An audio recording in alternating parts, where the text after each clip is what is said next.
বন্ধুরা, যদি কোনো মানুষ নিজের কাজ পুরো সততার সঙ্গে করে থাকে তাহলে তাকে সফল হতে পৃথিবীর কোনো শক্তি থামাতে পারবে না। কিন্তু ফিল্ম ইন্ডাস্ট্রিতে কাজ করে কাস্টিং ডিরেক্টর রমন নিজের কাজকে সততার সব সীমা পার করে সেটাকে নিজের যৌন ক্ষুধা পুরো করার উপায় করে নিয়েছিল। স্যার সন্দীপ, পুরো একটা উইক কেটে গেল, কিন্তু এখনো অবধি আমরা বর্মা স্যারের হরর ফিল্মের হিরোইন খুঁজে পেলাম না।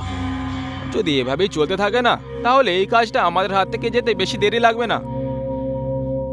বস, এই আগের প্রোফাইল দেখে নাও, সব কটা মেয়ে একের অপরের থেকে বেশি সুন্দরী। তুইও না বোকার মতো কথা বলিস। আরে রাকেশ ছাবড়া, সৌমিজি এমনি এমনি কাস্টিং ডিরেক্টর হয়ে যায়নি রে, পরিশ্রম করেছে তারা। তাহলে আই থিঙ্ক স্যার আমাদের একটা ওপেন অডিশন রাখা উচিত। আমার পুরো বিশ্বাস যে কোনো না কোনো নতুন চেহারায় আমাদের হিরোইন অবশ্যই পেয়ে যাব। তুমি ঠিক বলছো। একটা কাজ করো, তুমি তাড়াতাড়ি সোশ্যাল মিডিয়াতে অডিশনের সব ডিটেলস আপলোড করে দাও, কিন্তু অ্যাড্রেস এখানকার নয়, মাড আইল্যান্ডের অফিসে রেখেও। ওই জায়গাটা আমার জন্য খুব লাকি, আমার ক্যারিয়ারের শুরু ওখান থেকেই শুরু হয়েছিল। তুই তাড়াতাড়ি এই কাজ শেষ করে নে, আমাদের তাড়াতাড়ি ওখানে যাওয়ার জন্য বেরোতে হবে। ওকে বস।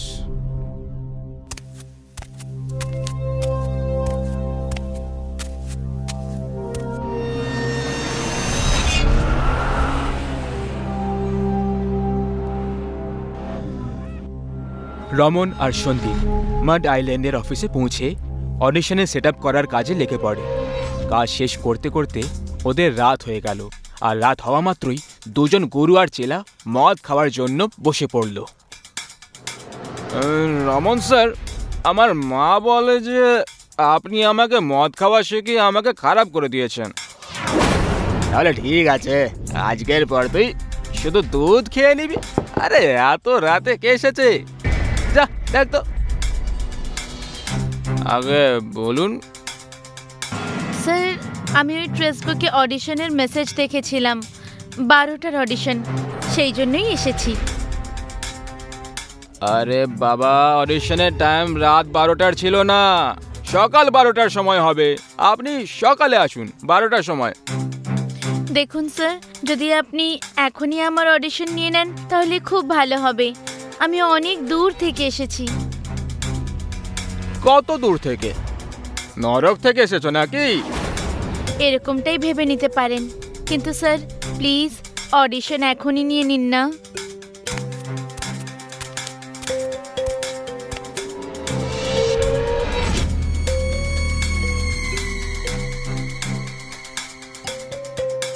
সন্দীপ স্যার যখন এত রিকোয়েস্ট করছে তাই নিয়ে নেওয়া হোক অডিশন। তুই চল, ক্যামেরা লাইটস অন কর। স্যার এখন এটা কি করে পসিবল? আরে কেন পসিবল নয়?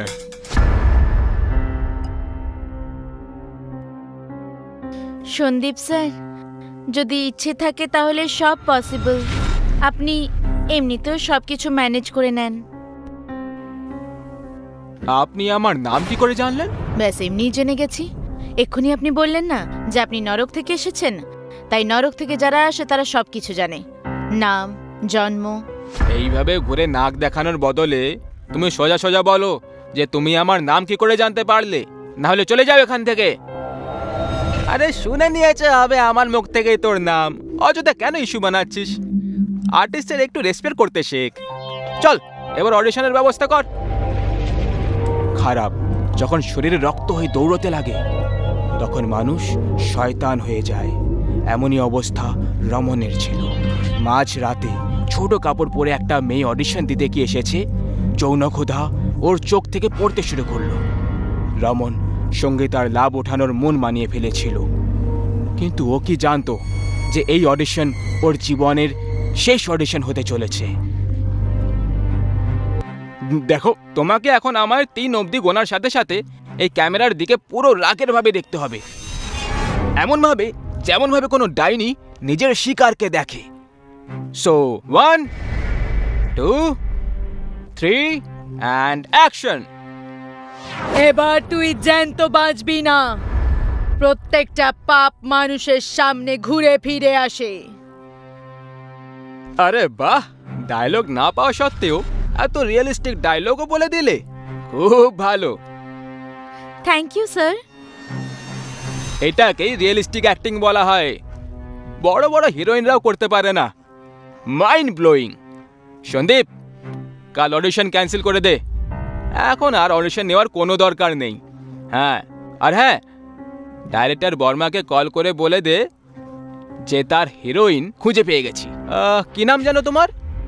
আগে সঙ্গীতা। সঙ্গীতা সঙ্গীতা সঙ্গীতা।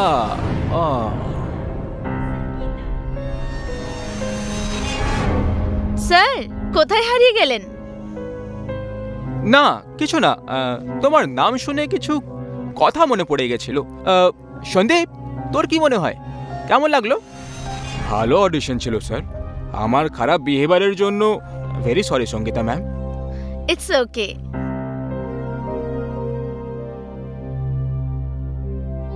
এখন সরি ওয়ারি যদি হয়ে যায় তাহলে এবার অডিশনটাও চেক করে নেই। বস, ব্যাটারি ডাউন হয়ে গেছে। ইটস ওকে, ব্যাটারি চেঞ্জ করে নে। সরি স্যার, আমি তাড়াহুড়োতে ব্যাটারির অন্য সেট আনতেই ভুলে গেছি। স্যার প্লিজ দয়া করে রেগে যাবেন না, আমি এক্ষুনি লোখনওয়ালা অফিসে গিয়ে নিয়ে আসছি। 1.5-2 ঘন্টার মধ্যে ফিরে চলে আসবো স্যার, তারপর অডিশন চেক করে এনাকে পাঠিয়ে দেব। তোর সব সময়ের এই নাটক। আগামী সুপারস্টারের এক একটা মিনিট খুব দামি হয়, বুঝতে পারলি? যা তাড়াতাড়ি নিয়ে আয়।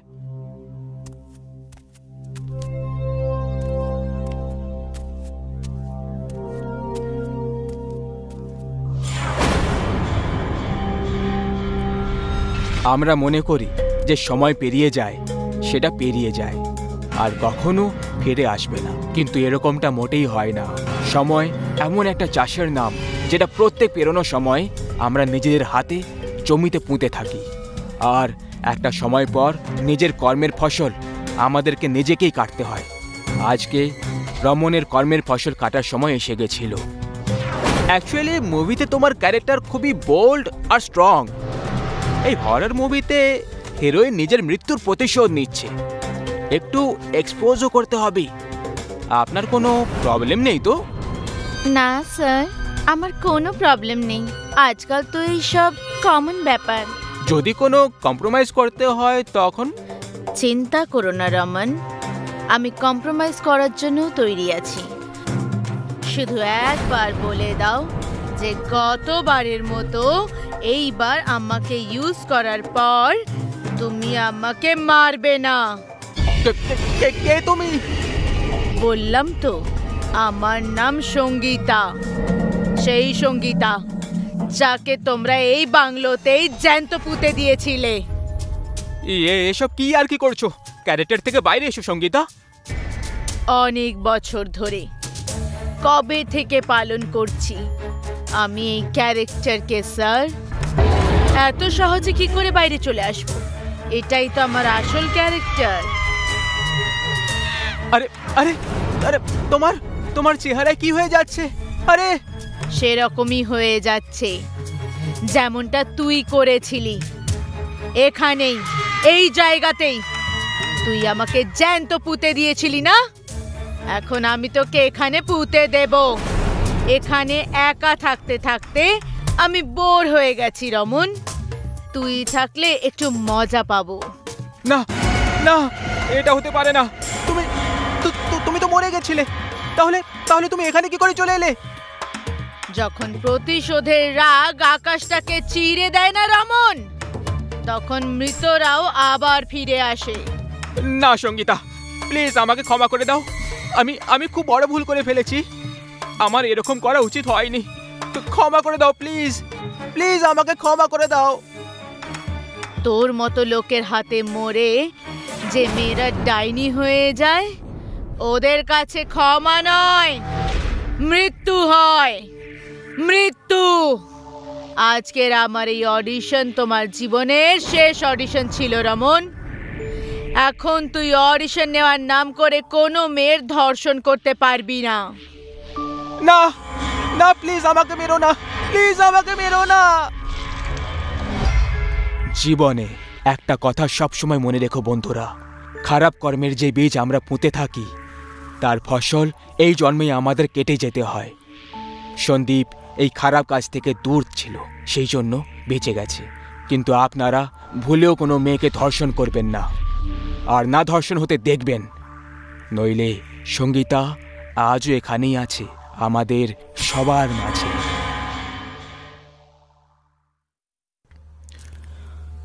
এই গল্পটা চোর রাজুর।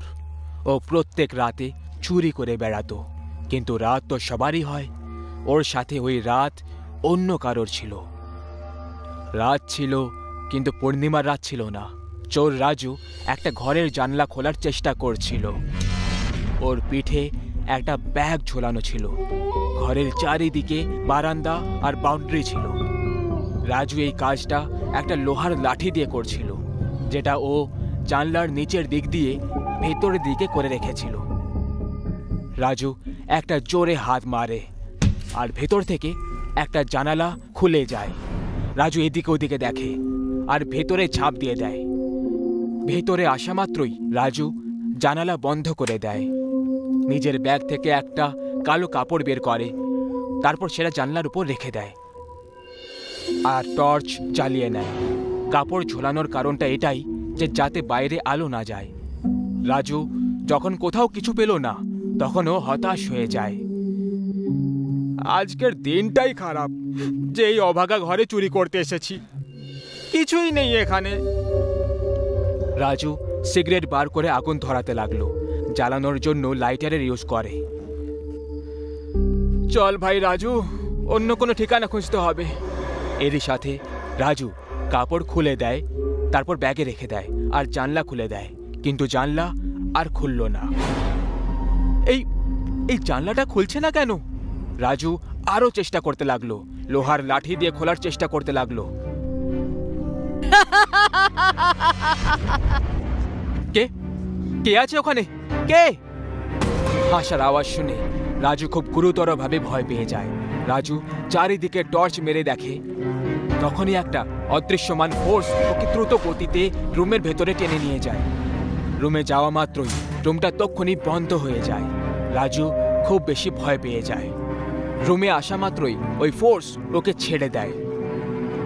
সেটা ছাড়া মাত্রই মাটিতে পেছনে ঘষড়ে দেওয়ালে লেগে যায়। টর্চ তখনও জ্বলছিল, আরও বিড়বিড় করতে লাগলো। হে ভগবান, এটা কি হচ্ছে? কোথাও এই ঘর ভুতুড়ে নয় তো? রাজুর ভয় সঠিক ছিল। ওই ঘরটা সত্যিই ভুতুড়ে ছিল।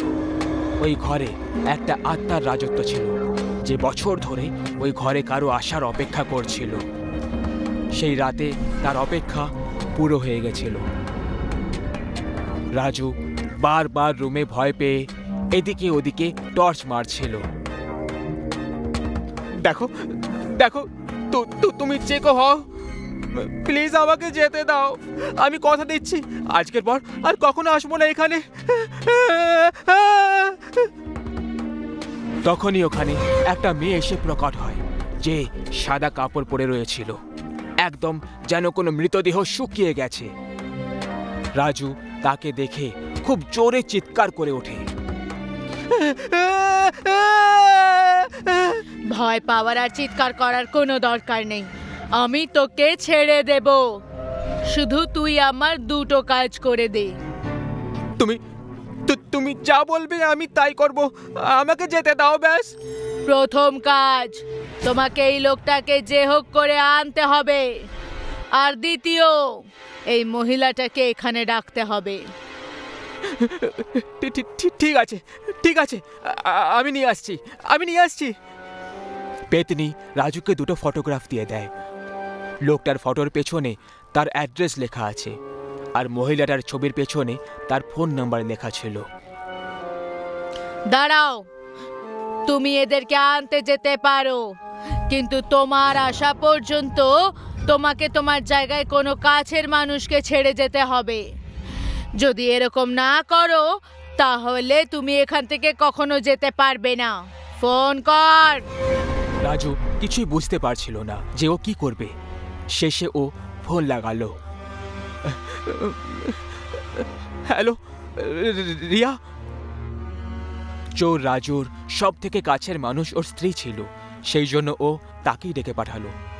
স্ত্রী জানালা দিয়ে ঘরে আর তারপর রুমে চলে আসে। কেন ডেকেছো তুমি আমাকে এই অভাগা জায়গায়? তখনই রাজুর পেছনে ওই পেতনি চলে আসে, যাকে দেখে রিয়া চিৎকার করে ওঠে। তখনই পেতনি ওর মাথা ধরে হাওয়ায় তুলে নেয়। এটা কি করছো? ছেড়ে দাও ওকে, ছেড়ে দাও, প্লিজ ছেড়ে দাও, ওকে মেরো না, ওকে মেরো না।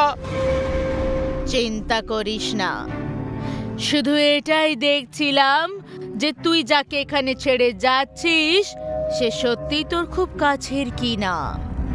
এবার যা, তাড়াতাড়ি ফটোওয়ালা লোকটাকে নিয়ে আয়, যে করে হোক নিয়ে আয়, কিন্তু নিয়ে আয়।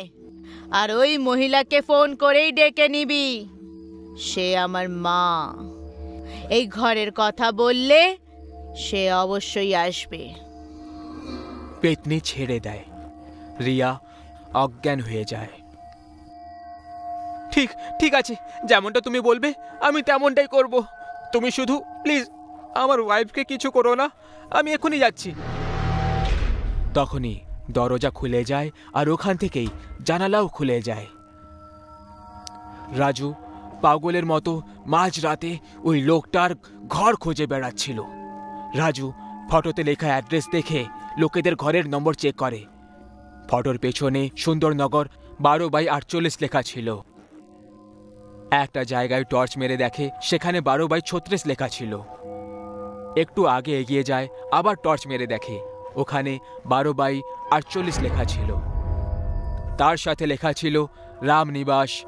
রাজু নিজের ব্যাগ থেকে দেশি বন্দুক বার করলো আর হাতে নিয়ে পেছনে রেখে ভেতরে চলে যায়। বেল বাজায়, দুবার বেল বাজা মাত্রই অর্ধেক ঘুমের ঘরে একটা লোক বেরিয়ে আসে। আগে বলুন। সুনীল বাবুর সাথে কাজ ছিল। আমি সুনীল, বলুন। নাম কনফার্ম হওয়া মাত্রই রাজু সুনীলের মাথায় দেশি বন্দুকের পেছনের অংশ দিয়ে ঘাত করে দেয়। সুনীল ওর গলায় পড়ে যায়। রাজু নিজের ফোন বার করে আর লেডির সাথে কথা বলতে লাগে। হ্যালো, আমার নাম রাজু, এখন আমি আনন্দনগরের ঘরে বন্দি আছি। আপনি যদি না আসেন তাহলে আমি মরে যাব। রাজু সুনীলকে একটা বাইকে বেঁধে নিয়ে বেরিয়ে যায়। রাজু ওকে জানালা দিয়ে ভেতরে নিয়ে আসে আর টানতে টানতে রুমে নিয়ে যায়। এই না পেতনিদি, যেমনটা তুমি বলেছিলে আমি তেমনটা করে দিয়েছি, এবার যেতে দাও আমাকে। ওই মহিলাটাও এসে যাবে। সেও এসে গেছে। একটা লেডি ঘরের তালা খুলে ভেতরে প্রবেশ করে। ভেতরে এসেই সে লাইট জ্বালিয়ে দেয়। কে আছে ভেতরে? কে ফোন করেছিল আমাকে? রুম থেকে আওয়াজ এলো।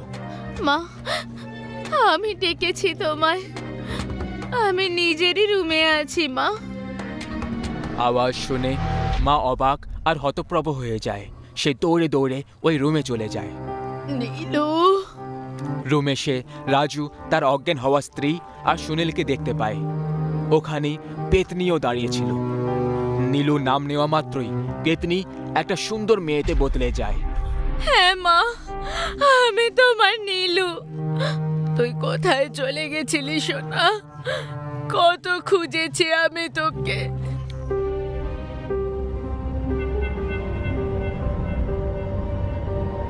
তুমি বেঁচে আছো, কিন্তু আমি তো তোমাকে নিজের হাতে মেরেছিলাম এখানেই। শুনতে পেলে মা? আমার ও হবু বরই আমাকে মেরে দিয়েছিল আর এই খাটের নিচে পুঁতে দিয়েছিল, কারণ আমি একে জবরদস্তি করতে থামিয়েছিলাম। তখনই আমার বিশ্বাসকে চিড়েছিল, এখন আমি ওকে চিড়ে ফেলবো। এবার আমি স্বতন্ত্র মা, এখন আমি স্বতন্ত্র। আসছি মা। এইটুকু বলে নীলু আবার পেতনি হয়ে যায় আর নিজের হাত সুনীলের দিকে বাড়িয়ে দেয় আর মাথাটাকে বাঁকিয়ে দেয়। সুনীল দেওয়ালে গিয়ে চিপকে যায় আর ওর হাত বেঁকে ভেঙে যায়, তারপর পাও বেঁকে ভেঙে যায়, ওর মুখ বেঁকে যায় আর খারাপভাবে ফেটে যায়। পেতনি উধাও হয়ে গেল। ওখানে রুমে মা কাঁদছিল, রাজু অবাক ছিল, আর অজ্ঞান রাজুর স্ত্রী ছিল। প্রত্যেক মানুষকে তার কর্মের ফল এই জন্মেই ভোগ করতে হয়। সেই জন্য বলি, খারাপ কর্ম করার আগে ভেবে নাও, যদি তার পরিণাম তোমাকে ভোগ করতে হয় তাহলে কি সহ্য করতে পারবে?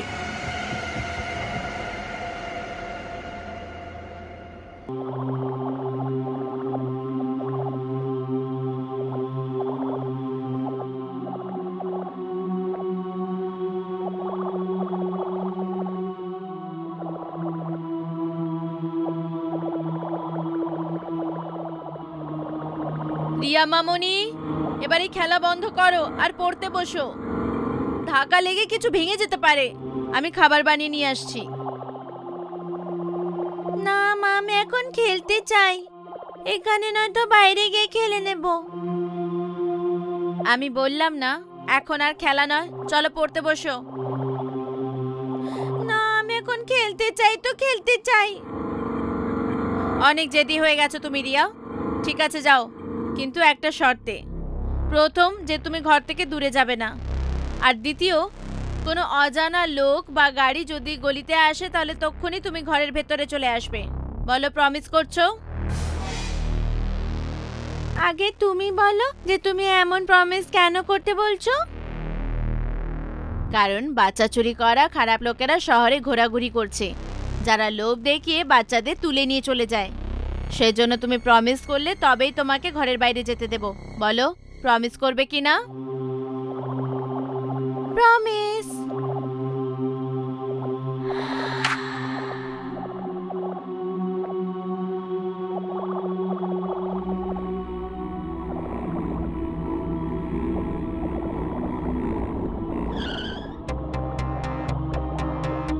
কালো ভ্যান?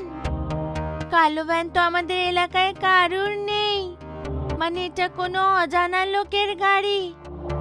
মা বলেছিল যদি কোনো অজানা লোক বা গাড়ি গলিতে আসে তখন ঘরে ফিরে চলে আসবে। কিন্তু যদি আমি এখনই ঘরে চলে যাই তাহলে খেলবো কখন? মা নিশ্চয়ই বাচ্চা তুলে নিয়ে যাওয়ার মিথ্যে গল্প শুনিয়েছিল হবে, যাতে আমি ভয় পেয়ে ভেতরে চলে যাই। বাদ দে সব, হবে কেউ?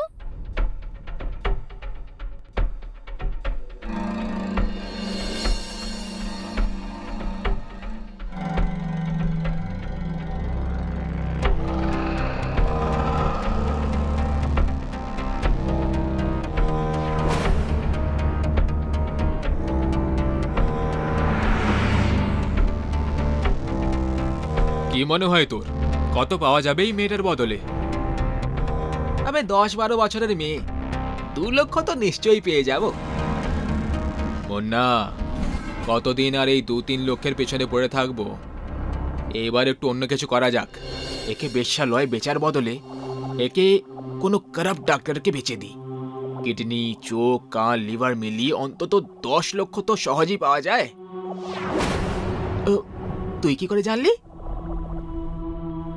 গত মাসে জেলে খোঁড়া গ্যাংয়ের লোককে মনে আছে? আব্দুল, সেই বলেছিল। কিন্তু খারাপ ডাক্তারকে কোথায় খুঁজবো? তার সাথেই কথা বলবো, জোগাড় সেট করার জন্য 2 লক্ষ দিয়ে দেব।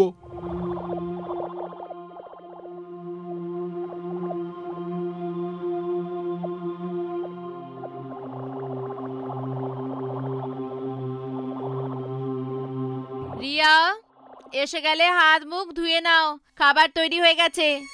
এই মেয়েটাও না পড়াশোনায় একটু মন নেই, সব সময় খেলা আর খেলা।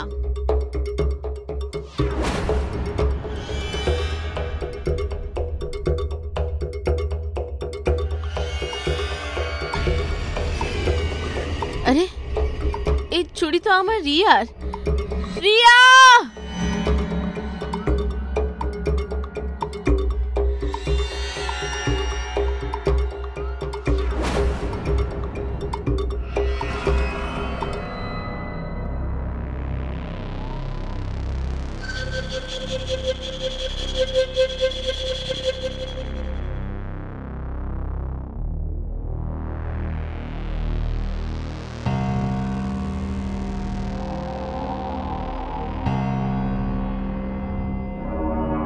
গাড়ি থামা, পেটটা হালকা করতে হবে। ঠিক সময় থামালেই তুই। আমারও প্রেশার লাগছে ভাই। এর হাত পা বেঁধে দিই? না থাক, 2-3 ঘন্টার আগে জ্ঞান ফিরবে না।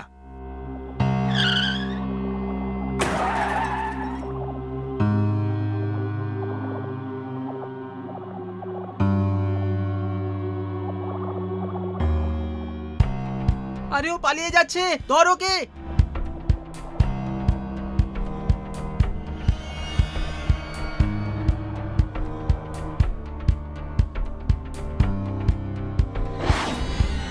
ও কোথায় গেল?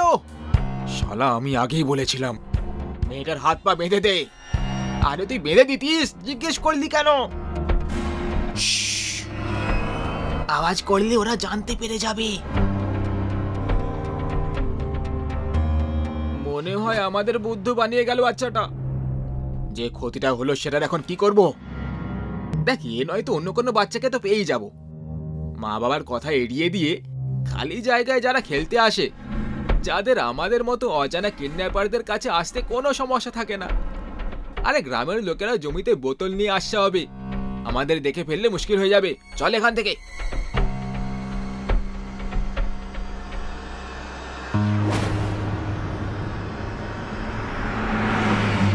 তুমি ঠিক আছো? আমি ঠিক আছি, কিন্তু তুমি কে? আমার নাম সোনু, তোমার নাম রিয়া, তাই না? তুমি কি করে জানলে? কারণ তোমার আর আমার মধ্যে একটা পার্থক্য আছে। কেমন পার্থক্য? এটাই যে তুমি কিডন্যাপারদের হাত থেকে জানতু বেঁচেছো, কিন্তু আমি বাঁচতে পারিনি। যারা আমাকে কিডন্যাপ করেছিল ওরা আমাকে অজ্ঞানের ওষুধ একটু বেশি শুকিয়ে দিয়েছিল, আর তাই আমি মরে গেছিলাম। পাগল নাকি? যদি তুমি মরে গেছো তাহলে আমার সামনে কি করে আছো? আমি জানি যারা মরে যায় তারা জীবন্ত লোকের সাথে দেখা করতে পারে না। যারা মুক্তি পায় না সেই মৃতরা সামনে থেকে দেখা দেয়। আচ্ছা, তোমাকে কোথা থেকে কিডন্যাপ করেছিল? একটা নির্জন সড়ক থেকে, রাতের বেলায়। মা আমাকে বাড়ি থেকে দূরে সাইকেল চালাতে মানা করেছিল, কিন্তু আমি শুনিনি। আমি সাইকেল চালাতে চালাতে দূরে চলে গেছিলাম।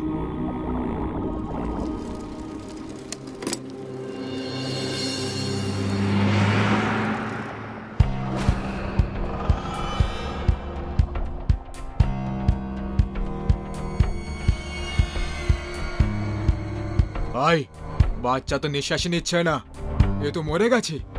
শালা, তুই এইবারে অজ্ঞানের ওষুধ মিশিয়ে দিয়েছিলি হবে। এই মাসে 3 বার তুই একই ভুল করেছিস।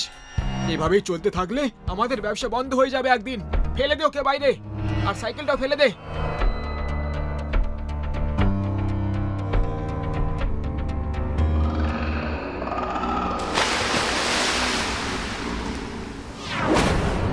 এই জায়গাতেই বদ্ধ আছি আমি, আর ওখানে আমার সাইকেল আছে।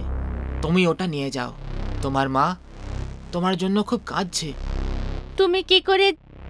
বলেছিলাম না, যারা মরে যায় তারা জীবিতদের ব্যাপারে সব কথা এমনিই জানতে পেরে যায়। যাও এবার। মরার আগে তোমার বাড়ি কোথায় ছিল?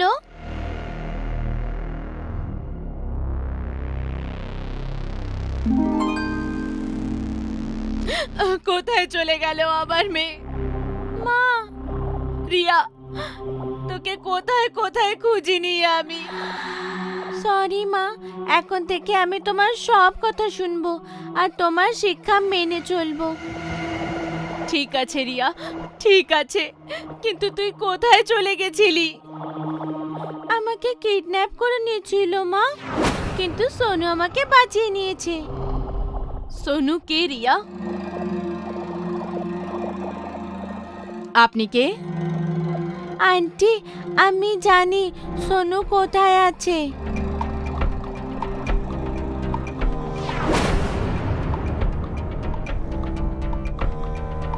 মনকে শক্ত করো সুনিতা। সোনু, আমি তোমার কথা এড়িয়ে দিয়েছিলাম মা, আর এটা সেটারই শাস্তি যে আমি এত ভালো মায়ের থেকে আলাদা হয়ে গেলাম। কিন্তু আমি কথা দিচ্ছি, পরের জন্মে কখনো মায়ের কথা এড়াবো না। না সকালে না রাত্রে ঘর থেকে দূরে খেলতে যাব না, আর না অজানা লোকেদের সাথে কথা বলবো। আমি সেখানেই যাব যেখানে আমি পুরোভাবে সুরক্ষিত থাকব। আসছি মা।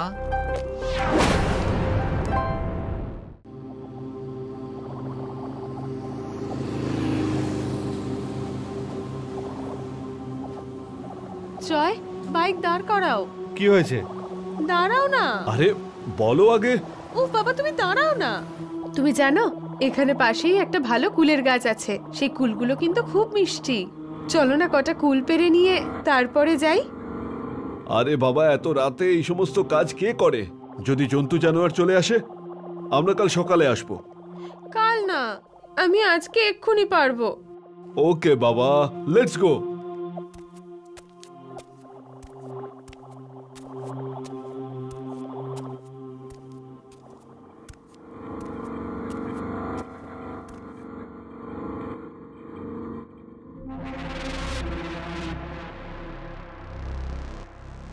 বাহ, এটা তো বেশ ভালোই মিষ্টি।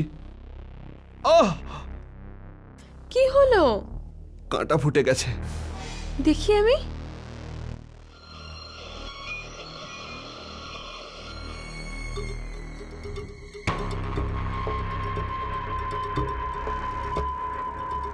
আরে কি হয়েছে তোমার? কি হয়েছে? আরে কি হয়েছে? কি হয়েছে?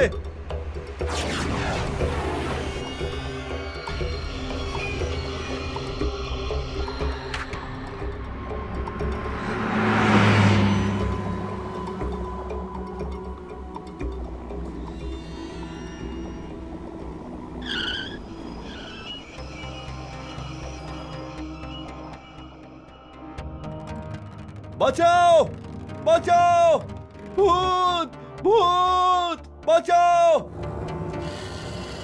বাঁচাও, বাঁচাও।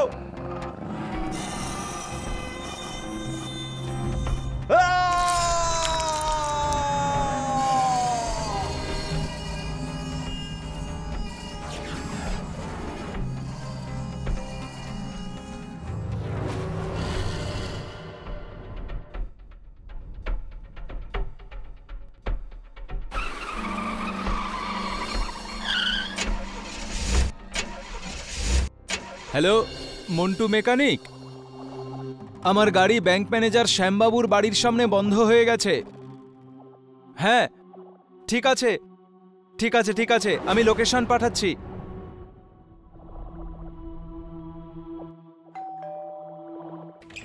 আরে ডক্টর কিশোর, আমার ভাই, এসো এসো, ভিতরে এসো।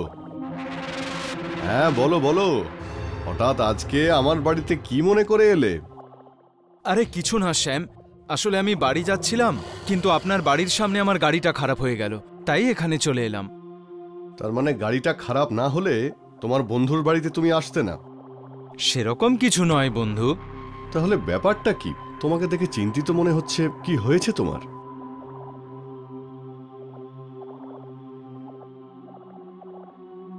নমস্কার ডক্টর কিশোর।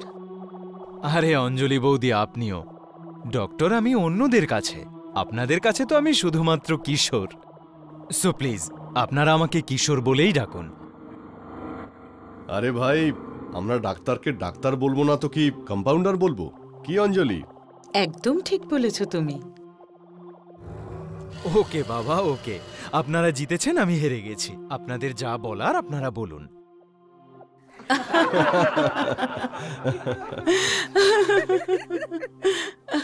এই না হলে আমার বন্ধু।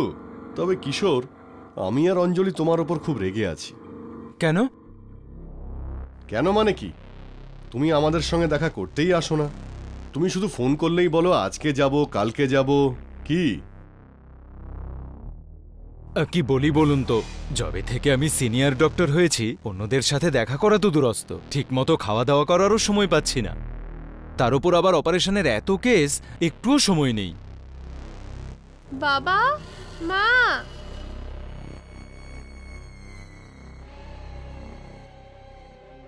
আরে মা, এনার সঙ্গে আলাপ করো। ইনি হলেন কিশোর আঙ্কেল। নমস্কার কিশোর আঙ্কেল। নমস্কার। রিমা মা, তোর তো কাল আসার কথা ছিল, তাহলে আজ হঠাৎ করে? মা, আসলে কি বলো তো, আমি তোমাদেরকে একটু সারপ্রাইজ দিতে চেয়েছিলাম, সেই জন্য একটা ছোট্ট মিথ্যে কথা বলেছি যে কালকে আসবো, যেখানে আমি আজই আসতে চেয়েছিলাম। মা, আমার ভীষণ খিদে পেয়েছে, একটু তাড়াতাড়ি কিছু খেতে দাও না। ঠিক আছে, এক্ষুনি বানাচ্ছি।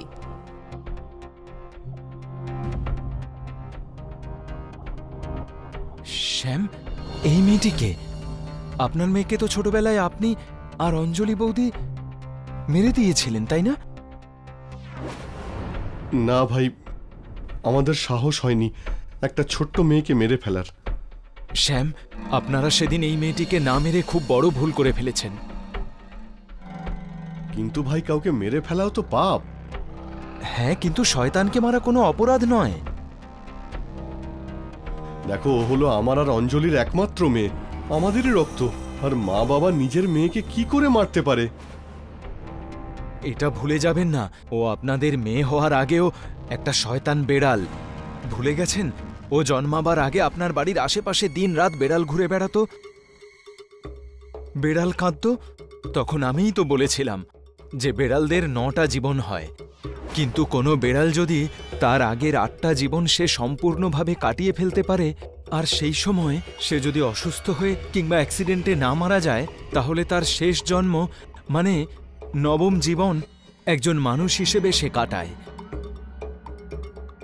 আর একবার তার মুখে যদি মানুষের রক্ত লেগে যায়, তাহলে সেই ভূত বেড়াল সেজে মানুষ শিকার করতে থাকে। আর দুর্ভাগ্যবশত আপনাদের মেয়ে এমনই একজন বেড়াল, আর তার মুখে রক্ত লেগে গেছে। মানে আপনি কাল বলেছিলেন না যে আমি এত চিন্তিত কেন? শুনুন, এটাই হলো আপনার মেয়ের সত্য। তুমি বলছো তুমি অন্ধকারে ওকে ভালো করে দেখতেই পাওনি, তাহলে তুমি শিওর হয়ে কি করে বলছো যে ও রেবাই ছিল? মুখ হয়তো দেখতে পাইনি, কিন্তু ওর পরে থাকা পোশাক আমি দেখেছি, আর সে ঠিক ওরকমই পোশাক পরেছিল যেরকমটা রেবা পরে আছে এখন। আমি তোমার কথা বিশ্বাস করি না, আমার মেয়ে কাউকে মারতেই পারে না। দেখুন বন্ধু, আমি আপনার ফিলিংসটা বুঝতে পারছি, কিন্তু যা সত্যি সেটা সত্যি। সম্ভব হলে ওকে ছেড়ে দূরে কোথাও চলে যান। কাকে ছেড়ে দূরে যাওয়ার কথা বলছো তুমি কিশোর আঙ্কেল? কারোর সাথে তো না মা। এই নাও, তোমাদের জন্য রইল গরম গরম আদা দেওয়া সুন্দর চা। এবার আমি চললাম কিচেনে মাকে একটু সাহায্য করতে। বন্ধু, আপনার মেয়ে যদি আমাদের কথা শুনে ফেলে তাহলে অনর্থ হয়ে যাবে। তুমি টেনশন নিও না, ও নিশ্চয়ই শোনেনি। তুমি চা খেয়ে নাও। ক্ষমা করবেন বন্ধু, আমায় এখন যেতে হবে। বাঁচাও, বাঁচাও!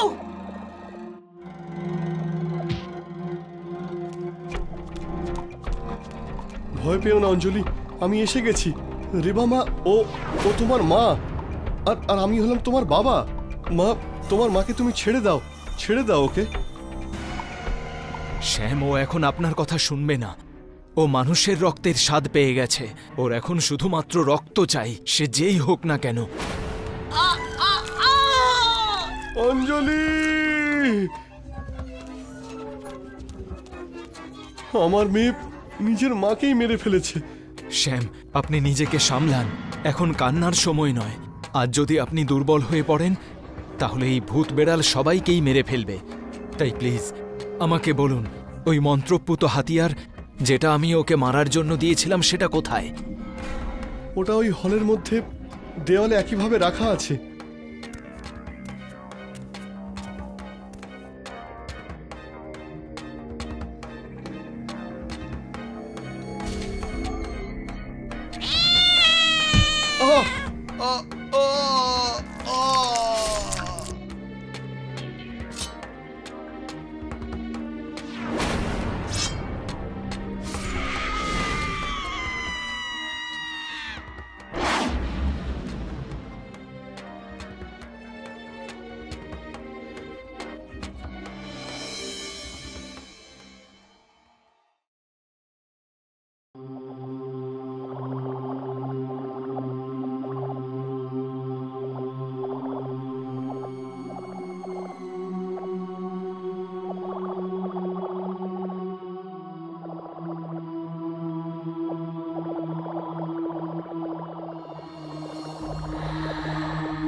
আজকাল আমি অনেকক্ষণ ধরে ঘুমোচ্ছি।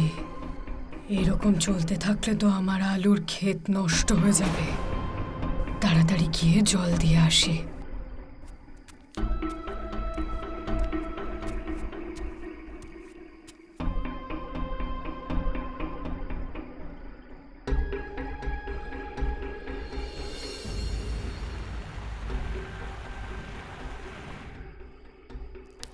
ওরে বাবা রে, আমার কোমর। কেউ ঠিকই বলেছে, চাষ করা খুব সহজ কাজ নয়। সব আলুর গাছে ভালো করে জল দিয়ে দিয়েছি। এইবার তো অপেক্ষা শুধু ভালো ভালো আলু ফলনের। তারপর আমি সবাইকে এই আলু খাইয়ে নিজের বশে করে ওদের মাধ্যমে পৃথিবীর সবথেকে সুন্দরী স্ত্রী হয়ে উঠব।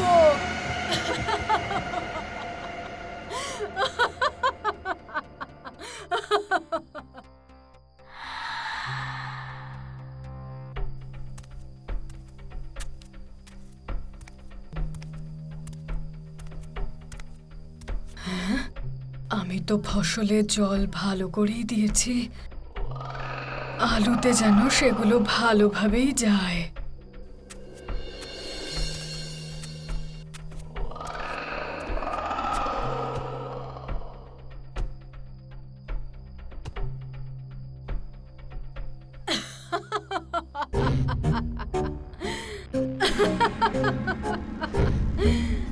আরে বাহ, আলুগুলো তো দারুণ ফলেছে, একদম সোনার মতো চকচক করছে। এইবার হব আমার উদ্দেশ্যে সফল।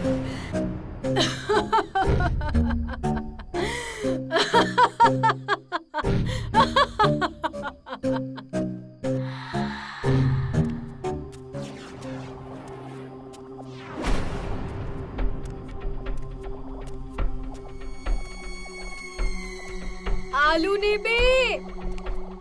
তাজা তাজা আলু, বড় বড় আলু, ছোট ছোট, সব রকমের আলু নিয়ে যাও। খুব কম দামে আলু নিয়ে যাও।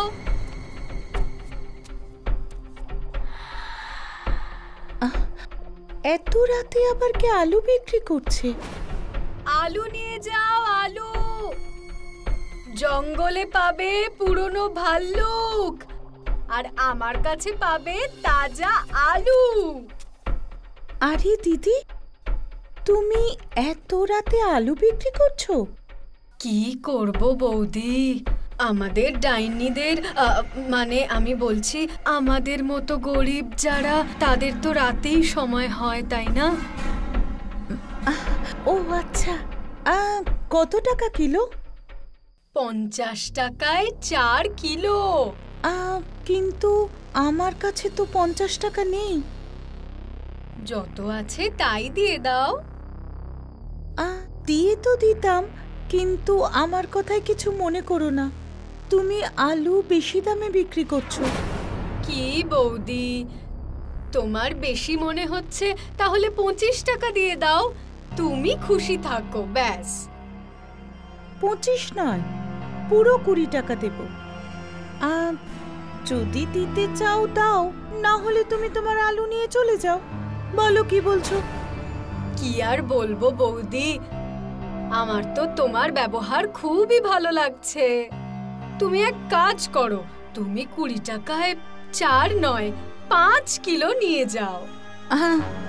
মনে হচ্ছে এই মেয়েটা খুব বোকা, নয়তো 200 টাকার আলু 20 টাকায় বিক্রি করছে।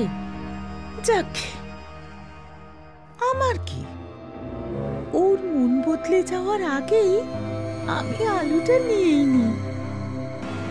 কি ভাবছোটা কি বৌদি, ওজন করে দিয়ে দি? হ্যাঁ হ্যাঁ, ওজন করো, ওজন করো। এই নাও বৌদি, আলু নিয়ে যাও। আর এই নাও তোমার টাকা।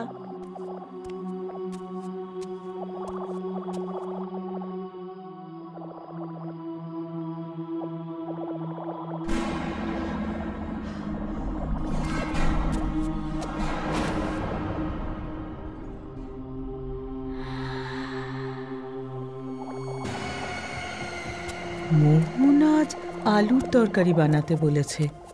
তাড়াতাড়ি রান্না করে জামা কাপড়টা ধুয়ে নেব।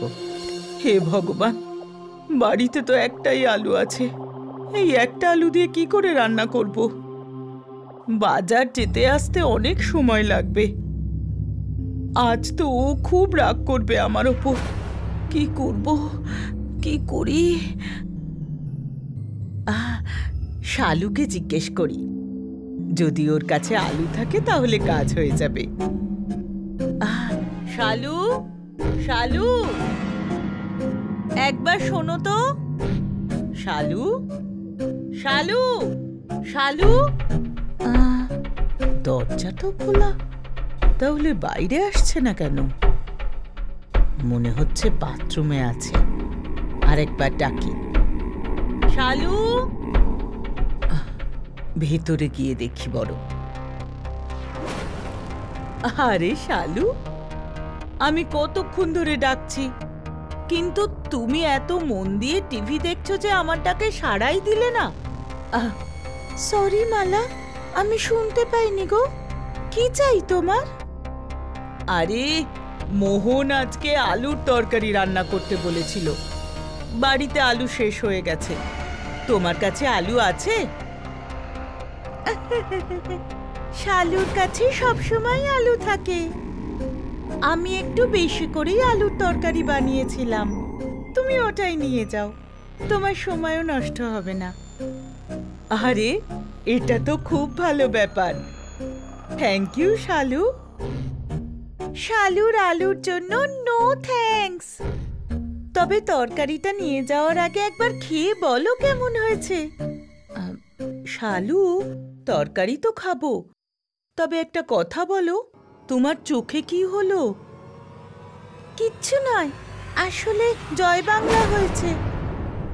জয় বাংলা? জয় বাংলা এভাবে হয় নাকি? কেন, তোমার কখনো জয় বাংলা হয়েছে যে জানবে? না গো, আমার তো হয়নি, কিন্তু না হয়ে থাকলে চলো শালুর আলু টেস্ট করো আর বাড়ি গিয়ে তোমার স্বামীর সেবা করো। আচ্ছা আচ্ছা, টেস্ট করছি, এত চেঁচাস না।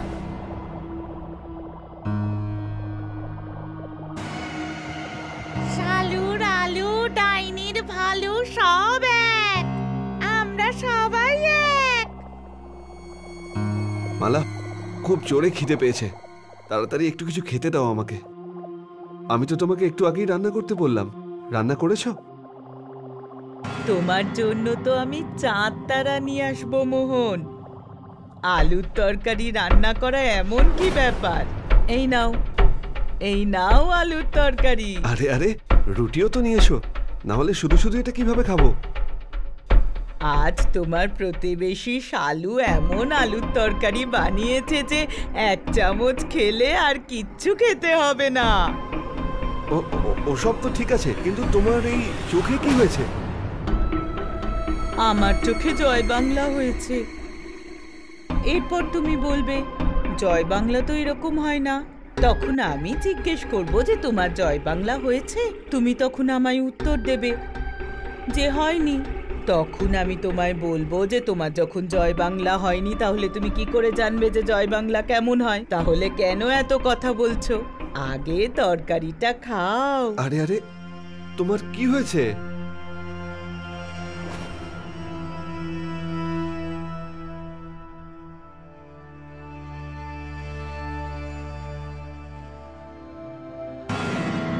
কি গো, তোমারও তো জয় বাংলা হলো, তাই না?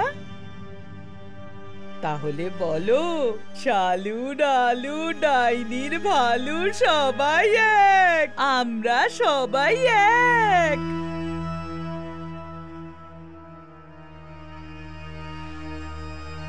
এই তো দারুণ ব্যাপার। ধীরে ধীরে সবাই আমার বশে হয়ে যাবে। তাড়াতাড়ি যে কটা আলু বেঁচে আছে সেগুলোও বিক্রি করে ফেলি। আলু নিয়ে নাও, আলু ফ্রিতে, আলু নিয়ে নাও, সরকার থেকে আলু দেওয়া হচ্ছে, নিয়ে নাও। ফ্রি স্কিমের আলু নিয়ে নাও, আলু নিয়ে যাও, আলু। আমাকেও দাও, আমাকেও দাও, আমাকেও দাও, আমাকেও দাও। আমাকেও দাও, একটু আমাকে দাও। আরে আরে আরে আরে দাঁড়াও দাঁড়াও দাঁড়াও, তোমরা লড়াই করো না। তোমরা তো 3 জন আছো, 3 জনই ভাগাভাগি করে আলু নিয়ে যাও, তাহলেই হলো। সরকার থেকে দেওয়া জিনিসের ওপর তো সবারই অধিকার, তাই না? হ্যাঁ হ্যাঁ ঠিকই বলেছো তুমি। ওরা আলু খেলেই আমার কাজ শুরু।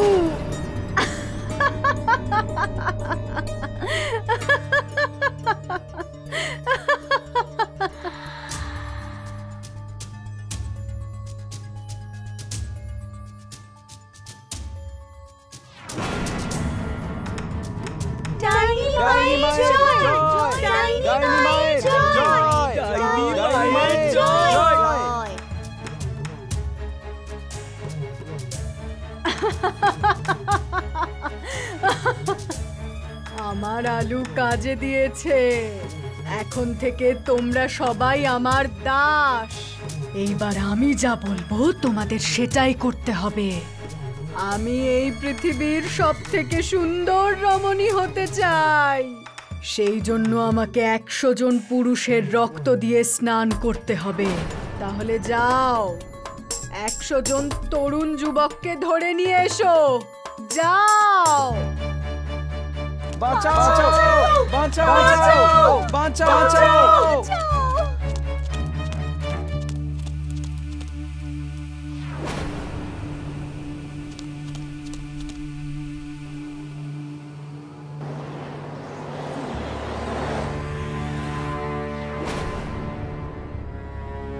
দাঁড়া মূর্খ বাবা, তোর এত বড় সাহস, তুই আমার লোকেদের আটকাচ্ছিস। এর শাস্তি পাবি তুই। শাস্তি পাওয়ার জন্য তৈরি হয়ে যা।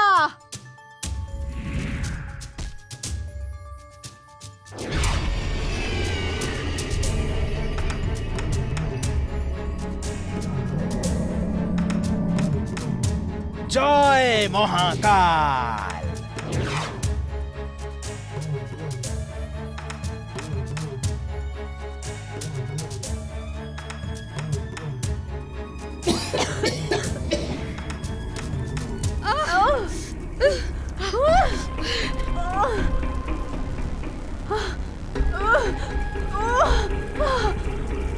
কি করলি তুই বাবা?